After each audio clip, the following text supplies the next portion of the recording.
नमस्कार, RN news देख रहे हैं आप। मैं हूं आपके साथ पल्लवी सिंह। दिन की शुरुआत करेंगे बड़ी खबरों के साथ। ओलंपिक्स में गोल्डन बॉय भाला फेंक कर नीरज खिलाड़ी ने एक बार फिर से देश का गौरव बढ़ाया है। आपको बता दें कि नीरज चोपड़ा ने वर्ल्ड एथलेटिक चैंपियनशिप में इतिहास रच दिया।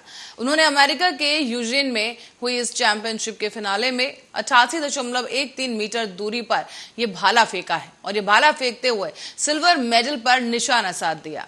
आपको बता दें कि इसके साथ ही रोहित यादव 10वें नंबर पर रहते हुए फाइनल में मेडल की रेस से बाहर हो गए। बताया जा रहा है कि अमेरिका के यूजिन में खेले जा रहे इस वर्ल्ड एथलेटिक चैंपियनशिप के फिनाले में ओलंपिक के गोल्डन बॉय भाला फेंककर खिलाड़ी नीरज चोपड़ा ने सिल्वर मेडल जीत लिया है। उनका मुकाबला ग्रेनाडा के एंडरसन पीटर्स से था और एंडरसन ने गोल्ड जीता है। इस चैंपियनशिप में नीरज के अलावा रोहित यादव भी फिनाले में उतरे थे।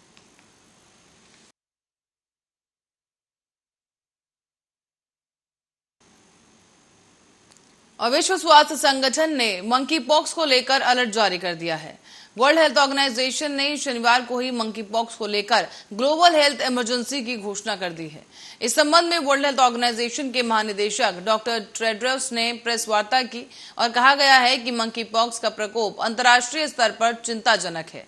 सार्वजनिक स्वास्थ्य को लेकर इमरजेंसी लगाई जा रही है। साथ ही साथ आपको बता दें कि टेड्रोस ने कहा है कि 1 महीने पहले अंतर्राष्ट्रीय स्वास्थ्य विनियमों के तहत आपातकालीन कमेटी की मीटिंग बुलाई गई थी। इसमें यह आकलन किया गया था कि क्या मंकी पॉक्स के प्रकोप की वजह से ग्लोबल हेल्थ इमरजेंसी के हालात हैं। तो उस बैठक में अलग अलग विचार सामने आए। समिति ने सर्वसम्मति से तय किया था कि मंकी पॉक्स से अंतर्राष्ट्रीय स्तर पर पब्लिक हेल्थ इमरजेंसी जैसी स्थिति नहीं है। उस समय 47 देशों से WHO को मंकी पॉक्स के 3040 केस सामने आए थे। तब से इसका प्रकोप लगातार बढ़ रहा है और अब 75 देशों और यहाँ पर 16,000 केसेस सामने आ चुके हैं। आपको बता दें कि इस दौरान मंकी पॉक्स से 5 लोगों की मौत भी हो गई है। कहा जा रहा है कि इमरजेंसी कमेटी ने स्वीकार किया है कि मंकी पॉक्स प्रकोप के कई पहलू असामान्य हैं, क्योंकि इसके खतरों पर वर्षों से गौर नहीं किया गया।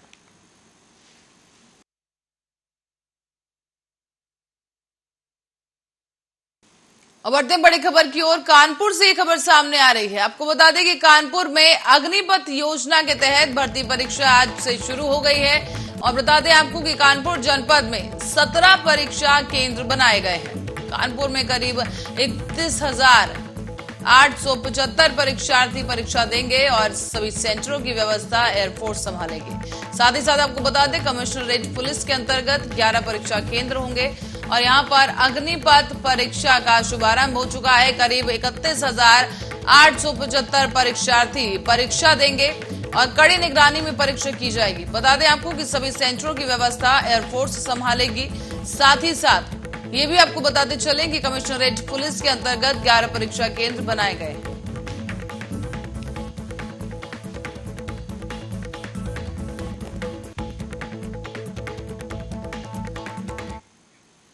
और एक नजर डालेंगे श्रीलंका की स्थिति पर। बता दें आपको कि श्रीलंका की नई सरकार को शांतिपूर्ण प्रदर्शन कर रहे लोगों पर हमले के बाद अंतर्राष्ट्रीय समुदाय, मानवाधिकार संगठनों और विपक्ष की ओर से नए दबाव का सामना करना पड़ा। देश और दुनिया की संस्थाओं ने राष्ट्रपति रानिल विक्रमसिंघे से अनुरोध किया है कि वो सुरक्षा बलों को शांतिपूर्ण प्रदर्शनकारियों के खिलाफ बल नहीं इस्तेमाल करने का तुरंत आदेश दे। श्रीलंका के सुरक्षा बलों ने संकटग्रस्त द्विपक्षीय राष्ट्र के नाते यहां पर नए राष्ट्रपति विक्रमसिंघे के आदेश पर शुक्रवार को तड़के ही छापेमारी कर कोलंबो में राष्ट्रपति कार्यालय के बाहर डेरा डाले हुए इन तमाम प्रदर्शनकारियों पर यह हमलावर कार्रवाई की थी।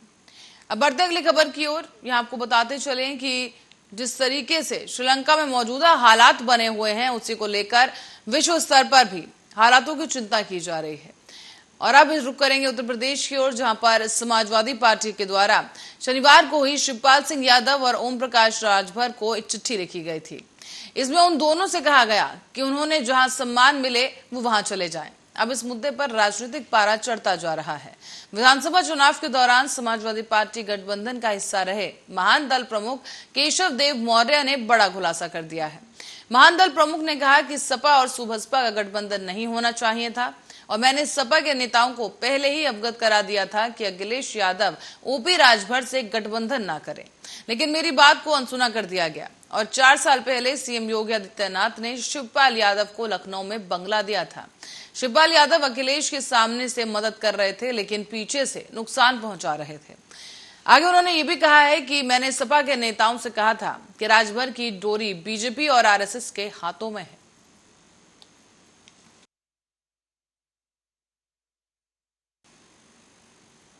और रक्षा मंत्री राजनाथ सिंह आज जम्मू के 1 दिवसीय दौरे पर रहेंगे। यहां पर रक्षा मंत्री जम्मू स्थित मिलिट्री कमांडर्स से मुलाकात करेंगे और कारगिल युद्ध के शहीदों को श्रद्धांजलि अर्पित करेंगे।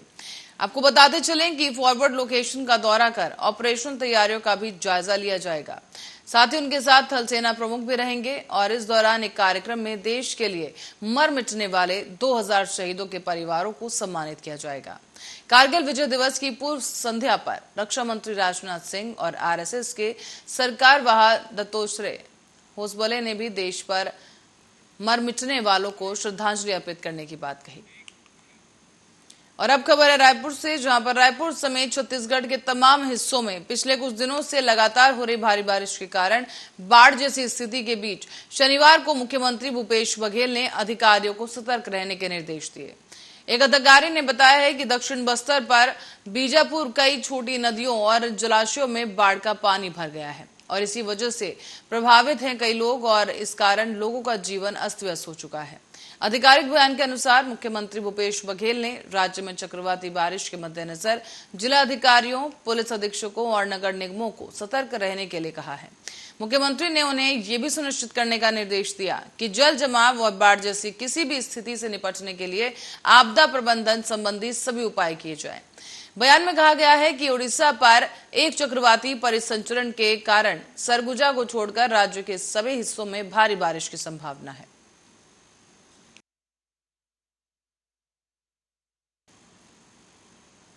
और बहराइच में यूपी रोडवेज के एम्प्लॉयज यूनियन के शाखा मंत्री ने विभागीय कार्य को लेकर बाबू को फाइल दी, लेकिन यहां इस अधिकारी ने एआरएम के सामने ही फाइल को पटक दिया और इस फाइल पटकने को लेकर ही एक बवाल शुरू हो गया है।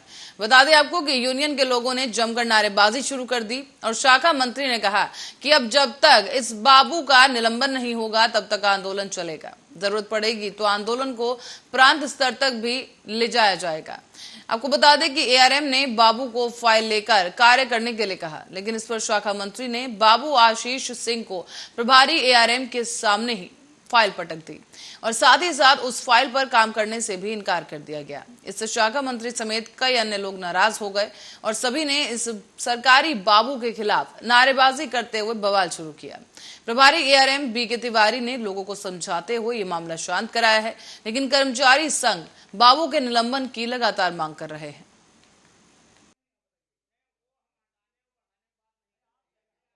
हम लोग कर्मचारियों की समस्याओं को लेकर के सहायक क्षेत्रीय प्रबंधक के पास गए थे। अभी कल ही चार्ज उन्होंने लिया है प्रभारी एआरएम के रूप में। तो हम ड्यूटी पर थे, आज सुबह आए तो कई कर्मचारियों की जो है समस्याएं थी, तो हम लोगों ने आपातकालीन बैठक बुलाई थी।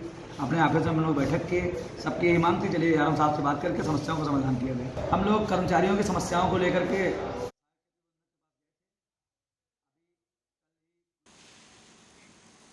और करते एक बड़ी खबर की ओर, बिजनौर से खबर सामने आ रही है। बता दें आपको कि डीएम और एसपी ने बाढ़ ग्रसित इलाकों का दौरा किया है। तस्वीरें भी आपको दिखाते चलें कि यहां पर बाढ़ ग्रसित इलाकों का दौरा किया जा रहा है। तमाम अधिकारी मौजूद हैं। डीएम और एसपी ने मिलकर बाढ़ ग्रसित इन इलाकों का ये दौरा किया है। बताया जा रहा है कि कई दिनों से गंगा कटान कर रही है, जिससे ग्रामीण काफी परेशान है। किसानों की लहलहाती फसलें गंगा की आगोश में समा रही हैं। बताया जा रहा है कि गंगा किनारे लगे अस्थायी स्टड्स पानी के तेज बहाव में डूबते जा रहे हैं और डीएम ने इस दौरान बाढ़ से बचने के लिए ग्रामीणों को अहम टिप्स भी दिए हैं। थाना नांगल सोती के गोसपुर इलाके का पूरा मामला बताया जा रहा है, जहां पर निरीक्षण करने के लिए और हालातों का जायजा लेने के लिए डीएम और एसपी तमाम पुलिस बल के साथ पहुंचे हैं।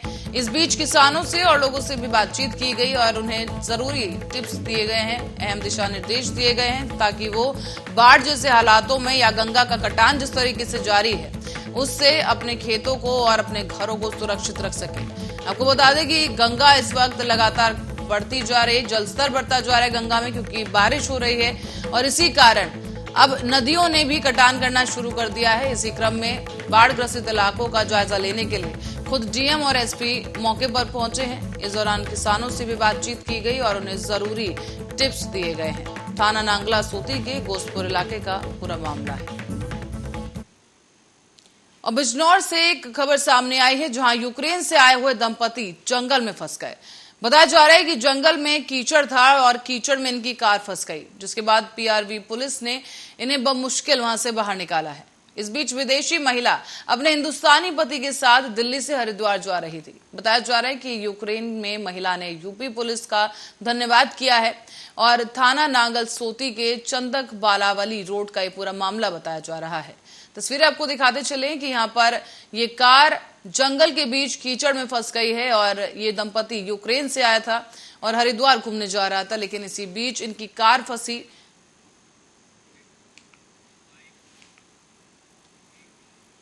और शासन के निर्देश पर गाजीपुर में खनन माफियाओं के खिलाफ अभियान चलाया जा रहा है। इसी अभियान के तहत उप जिलाधिकारी सेवराई द्वारा खनन माफियाओं के खिलाफ लगातार कार्रवाई की जा रही है। इसी क्रम में उप जिलाधिकारी राजेश प्रसाद ने एक जेसीबी समेत 6 ट्रैक्टर ट्रॉली को पकड़ लिया है। इसके बाद खनन विभाग द्वारा जुर्माना लगाते हुए कार्रवाई की गई। और अब आपको बता दें कि जिलाधिकारी गाजीपुर के द्वारा मिट्टी खनन पर रोक लगाने के लिए दिशा निर्देश दिए गए हैं। और इसी निर्देशों के क्रम में उप जिलाधिकारी सेवराई राजेश प्रसाद को सेवराई गांव के करवानिया डेरा स्थित एक खेत में अवैध खनन होता हुआ दिखा है। बताया जा रहा है कि अवैध मिट्टी खनन करते हुए जेसीबी और ट्रैक्टर की शिकायत मिली थी और इसी शिकायत पर तुरंत ही कार्रवाई करते हुए तत्काल हरकत में आए एसडीएम ने यहां पर कार्रवाई की है और पुलिस बल के साथ वो मौके पर पहुंचे, जिसके बाद जेसीबी के द्वारा अवैध रूप से खनन किया जा रहा था और 8 ट्रैक्टर मिट्टी खनन की ढुलाई कर रहे थे। चारों तरफ से पुलिस के द्वारा घेराबंदी की गई और इसी बीच 2 ट्रैक्टर भागने में सफल हो गए हैं, जबकि एक जेसीबी और 6 ट्रैक्टर ट्रॉली को मौके से जब्त कर लिया गया है। किसी भी स्थिति में अवैध खनन न होने पर जो भी मिट्टी का खनन कार्य होगा बिना परमिशन के कार्य नहीं होगा।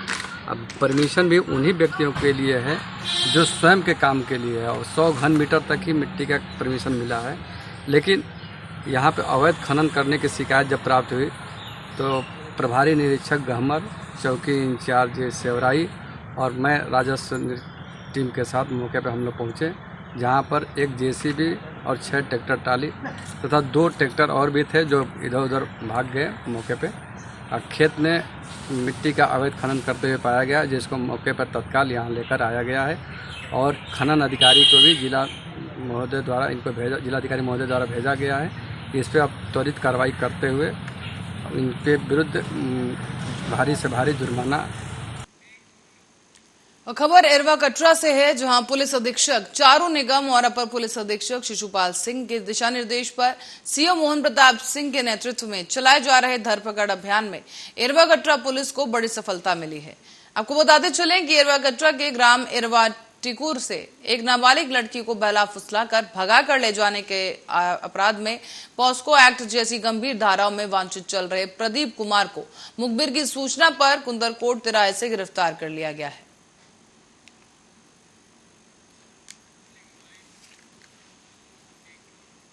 और कांवड़ मेले को लेकर जिला प्रशासन पूरी तरीके से अलर्ट है। 2 साल बाद कांवड़ यात्रा प्रारंभ हो रही है और इससे भोलेनाथ के भक्तों में खासा उत्साह भी देखा जा रहा है।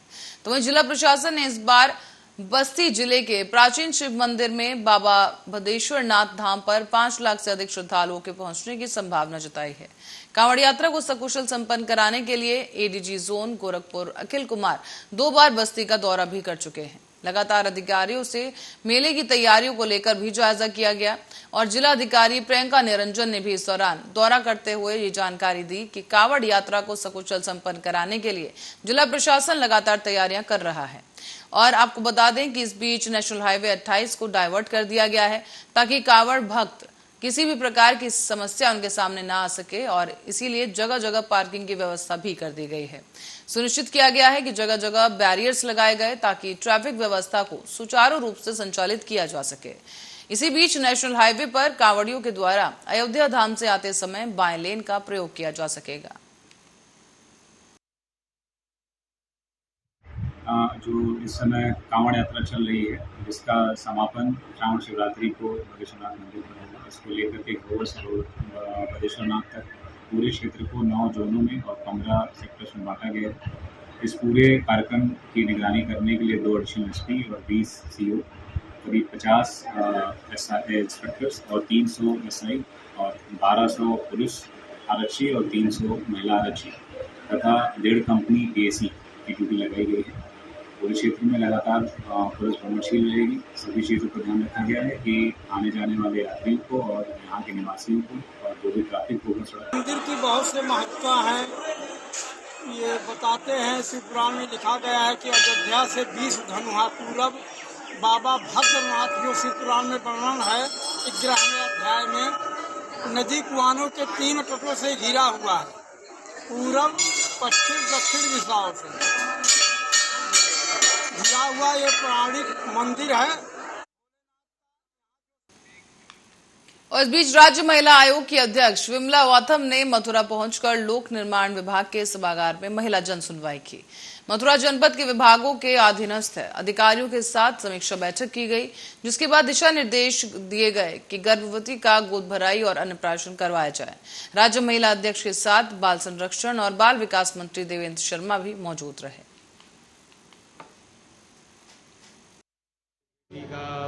समाधान चाहता हूँ मैं, इसलिए आया हूँ सर। लोग रखते नहीं हैं, ससुराल वाले मारपीट करते हैं। क्या मैंने कई जगह शिकायत कर चुका हूँ। आज मैं सर मैं इनसे मिलने आई हूँ, मैडम जो आई है पास लखनऊ से आई है, इनसे 3 साल से चक्कर लगा रहा। मैंने सब जगह भेजते ही, मतलब सीओ साहब के पास भी भेजा है, लखनऊ और जहाँ बस चलो सब जगह भेजते ही, लेकिन कोई समाधान नहीं हो पाया मेरा। अब हम यही चाहते हैं कि सर हमारा कुछ समाधान हो नाली का, या तो वो लोग रखें या। और ताजनगरी आगरा के आगरा ग्वालियर रोड पर स्थित सैया टोल प्लाजा पर कांवड़ियों ने परिजनों ने हंगामा मचा दिया है। आपको बता दें कि आगरा के ग्वालियर रोड पर पूरी तरीके से जाम लगा दिया गया। और ये खबर आपको बताते चले कि रात हाथरस में हुए कांवड़ियों के साथ दुर्घटना को लेकर कांवड़ियों और उनके मृतक के परिजनों ने आगरा ग्वालियर रोड को पूरी तरह से जाम कर दिया है।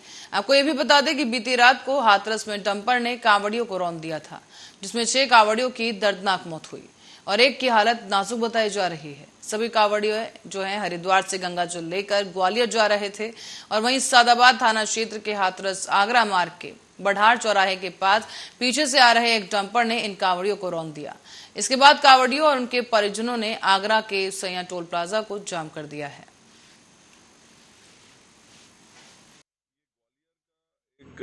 जत्था कांवड़ियों का हरिद्वार से ग्वालियर वापस जा रहे थे अपना कांवड़ में जल लेकर के। आज रात को करीब 2 सवा 2 बजे के आसपास सादाबाद थाना क्षेत्र पड़ता है जनपद हाथरस में, यहाँ पर एक दुखद हादसा हुआ है। इसमें पीछे से एक डंपर ने इनको एक्सीडेंट किया है, जिसमें अभी तक की जो जानकारी प्राप्त हुई है तो 7 कांवड़ी चल रहे थे, वो घायल थे, उनको चोट लगी। जिसमें अभी तक की प्राप्त जानकारी में। और इसी खबर के साथ ही बुलेटिन में फिलहाल के लिए इतना ही। बने रहे हमारे साथ, देखते रहे आर्या न्यूज।